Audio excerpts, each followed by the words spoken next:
everything's on her, the mental load, blah, blah, blah, blah, blah.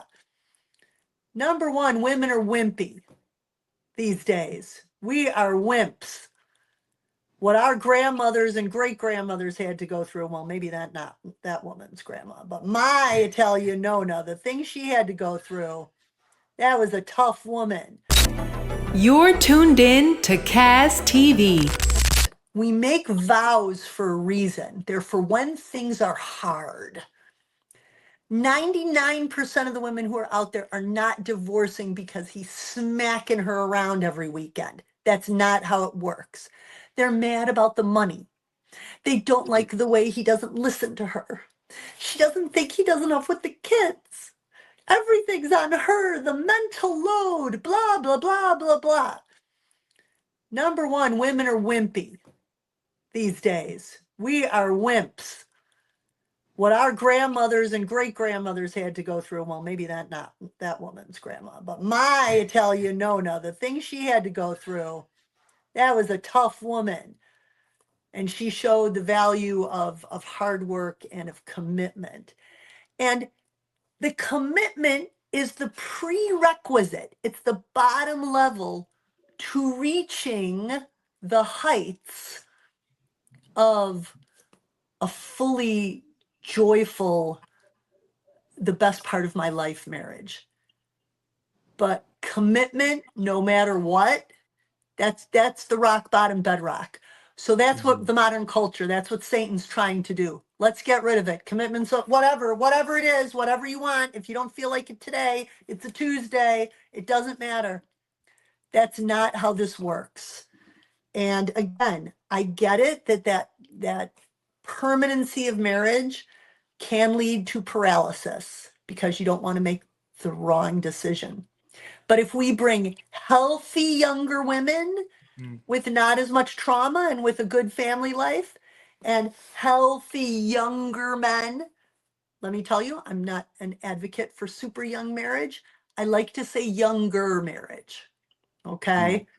I'd like for people to get together sooner rather than later because I want them to be happy. So what would you say the age range is? I would like to see most people like in the years after college. I think like 25-ish is great. You should, but if you haven't found someone organically by 25, you should start focusing like a laser on finding someone, especially if you're a woman. If you're a guy, you get a little extra time. You guys get more time. You take a little longer to finish. The money stuff is important for you guys. We appreciate you guys taking care of the money stuff. On the other hand, there is nothing like having a woman and a couple kiddos to like make a guy shoot off into the stratosphere. Yeah. Nothing makes Somebody a knows about man's that. income take off like having a family to support. So I think all of this, we're just going to live together until we get married. Number one, BS. If you're living together, that's exactly the same amount of money you'd be spending if you're married. Stop using that for an excuse. Number two, you just like, that's an excuse that someone doesn't want to do something. And even if you're not living together and you're in your parents' basement and there's someone, where there's a will, there's a way.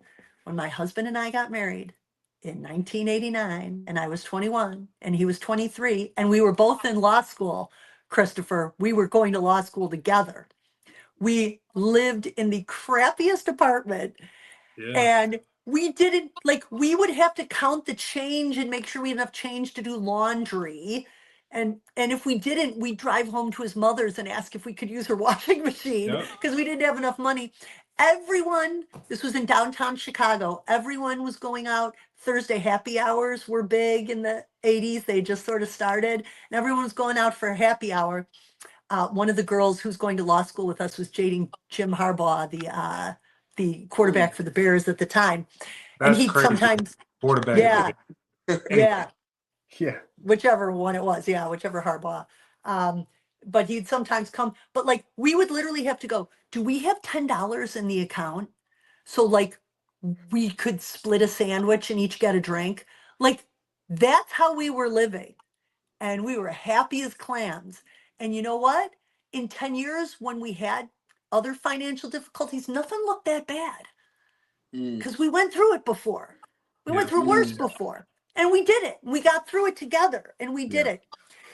You guys bond. I had heard an attachment therapist talk about this. Men bond best with a woman when they are solving problems together, when they are on a quest, when they're working on a project, when you're doing, that's why, women are like, can't we just talk? And men are like, how about we do something? How about we do something together? And because we bond by the words coming out and seeing how you react. And again, women, that's how women do it amongst themselves much more often than men. But the guys, they want to do an activity together. That makes them feel so much closer than just sharing words. I want to share a physical action activity. I want to reach a goal together. I want to put together, like we're going to climb that mountain together and we're going to have a quest together.